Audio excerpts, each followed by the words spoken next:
Welcome to our series on training peer counselors. In this video, we'll introduce the basics of counseling and the stages involved.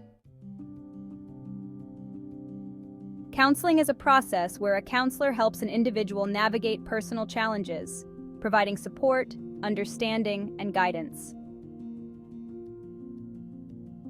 The counseling process has several stages: initial disclosure, in-depth exploration, commitment to action, and termination. Each stage is crucial for effective counseling. We'll focus on the first stage, initial disclosure, which is about building rapport and trust. It sets the tone for the counseling relationship.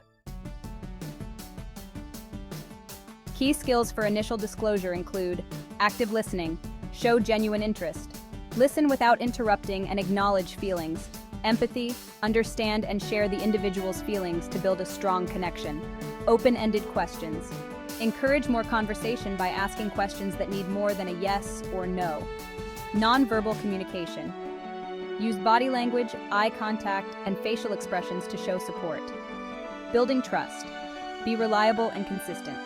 Trust is earned through honest interactions. These skills are essential for initial disclosure and lay the groundwork for effective counseling. Stay tuned for our next video on in-depth exploration.